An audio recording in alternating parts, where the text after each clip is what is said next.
Hello, this is Uday. Welcome to the presentation on loading data using a CSV file into R as part of a series of videos on data science using R. In this video, we will look at how data is to be loaded into R and exploring the loaded data. The data can be either well structured or it can be imperfectly structured. A well structured data could be from a file or from a URL. An example of an imperfectly structured data could be when, let us say, there are headers in the data that are missing from the file that is there in the tabular format. R's main data type is the data frame. This is the command to load the data into R. Here, mice protein is the name of the data frame. We use the read.table command. These are the parameters to the read.table command. We provide the path to the CSV file. The name of the CSV file in this case is data.cortex_nuclear.csv. The separator for the data is a comma. Header equals T tells R to expect the first row to be a header row that lists the names of the various columns in the file.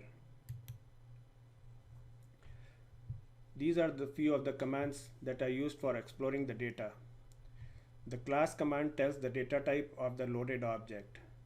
The summary command gives the distribution of each variable that is there in the dataset. The dim command gives the number of rows and columns in the data. Now let us look at a practical example.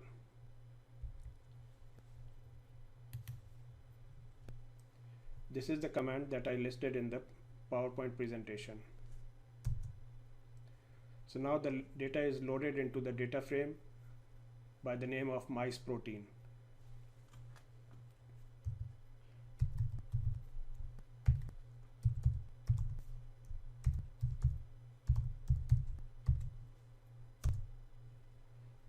So on executing the class command on the data object mice protein, we see that it is of the type of data frame. Now let's execute the summary command on this object mice protein.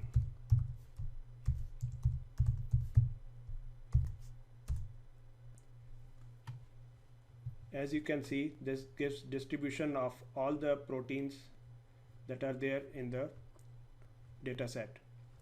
For example, let's look at the protein PCFOS. It tells us that the minimum expression level of this protein is 0.08542. The median expression level is 0.12652. The mean expression level is 0.13105. And the maximum expression level is 0.25653. If any one of these values appear to be kind of deviating from the normal, we can look at the data and figure out if the data needs to be either removed from the process or it can be modified in some way. And we can see that there are 75 rows that have a null value for the protein PCFOS.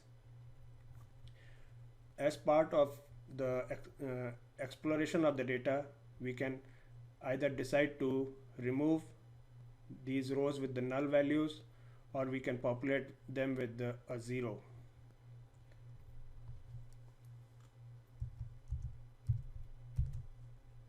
On applying the dim command to mice protein object,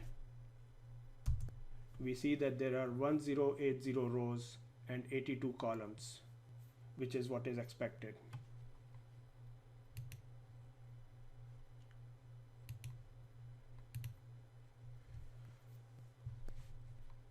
The test data was obtained from this website, and this presentation would not have been possible if not for the test data set at this location. Thank you for watching. and see you until next time.